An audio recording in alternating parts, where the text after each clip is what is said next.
सुप्रभात बच्चों, आशा है आप लोग स्वस्थ होंगे और खुश होंगे। पाठ 7 के भाग 4 में आप सभी का बहुत बहुत स्वागत है।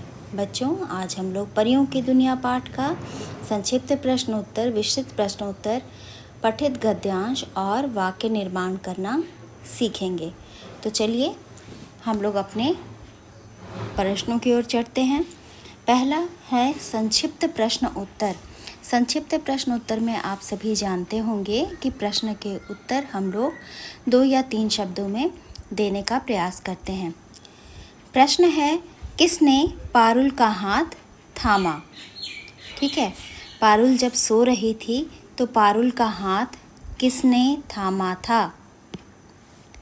उत्तर है परी ने।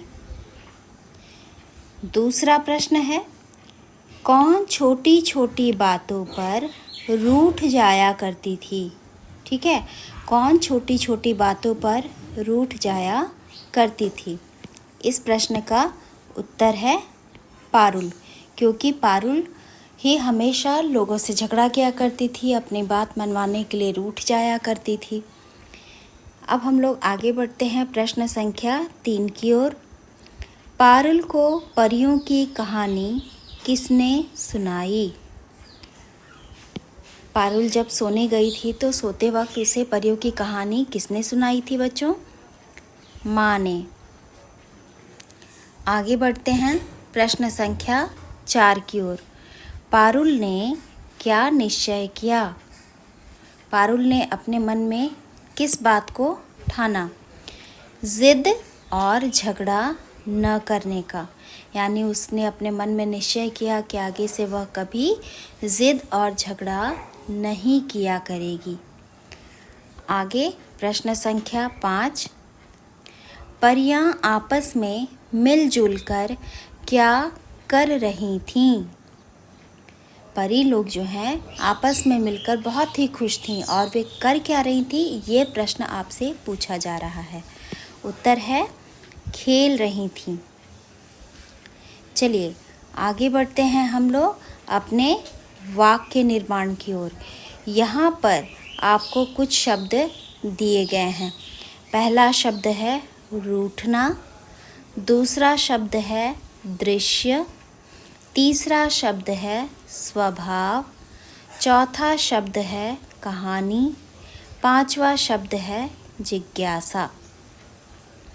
तो बच्चों, आपको इन 5 शब्दों की सहायता से छोटे छोटे वाक्यों का निर्माण करना है। वाक्य बहुत लंबे मत बनाइएगा, क्योंकि लंबे वाक्य में गलतियां होने की संभावना अधिक रहती है। तो अब आप वाक्यों का निर्माण करें। मैं देख रही हूं कि आप लोग अपनी कॉपी में शब्द सिर्फ लिखकर छोड़ दिया करते हैं। शब्दों को लिखकर छोड़ना नहीं है बच्चों, बल्कि आपके दिमाग में इन शब्दों से पर आधारित जो भी वाक्य है आप सार्थक वाक्य बनाकर लिख सकते हैं। चलिए आगे बढ़ते हैं विस्तृत प्रश्नोत्तर की ओर। विस्तृत प्रश्न उत्तर में आपको प्रश्न दिया गया है, पारुल का स्वभाव कैसा बनता जा रहा था? पारुल का स्वभाव कैसा बनता जा रहा था? उत्तर है शैतानी करना और बात न मानना पारुल का स्वभाव बनता जा रहा था। दूसरा प्रश्न है, माता पिता एवं दोस्त क्यों परेशान थे?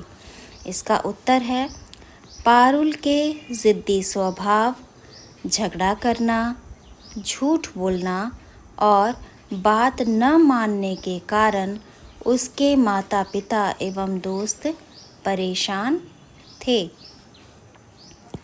तीसरा प्रश्न है, पारुल क्या सोचते सोचते सो गई? ठीक है, तो इसका उत्तर लिखा गया है, पारुल परियों और परीलोक के बारे में सोचते सोचते सो गई। चौथा प्रश्न है, पारुल ने फूलों को देखकर क्या निश्चय किया? जब पारुल परीलोक में गई, उसने सुंदर सुंदर फूलों को देखा, फूलों की खुशबू से उसका मन आनंदित हो गया। तो इतने सारे फूलों को हंसते खिलखिलाते देखकर पारुल ने क्या निश्चय किया था? प्रश्न में यही पूछा जा रहा है। तो उत्तर है, पारुल ने फूलों को न तोड़ने का निश्चय किया।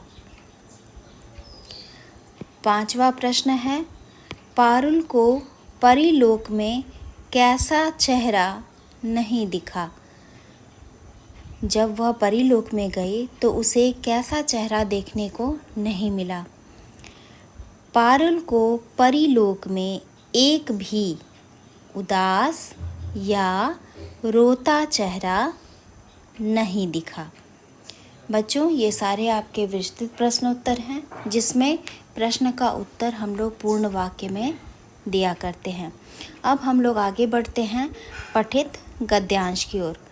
पठित गद्यांश में मैंने आपके पाठ से एक पैराग्राफ लिया है। उस पैराग्राफ का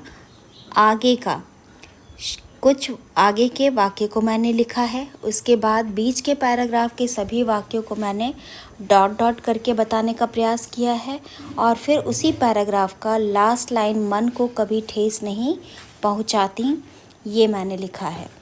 अब आपको भी इसी तरह लिखना है। आपको पूरा का पूरा पैराग्राफ अपनी कॉपी में नहीं लिखना है। और अब उस पर आधारित प्रश्न है, परीलोक में कौन रहती थी? परीलोक में परियां रहती हैं, है ना।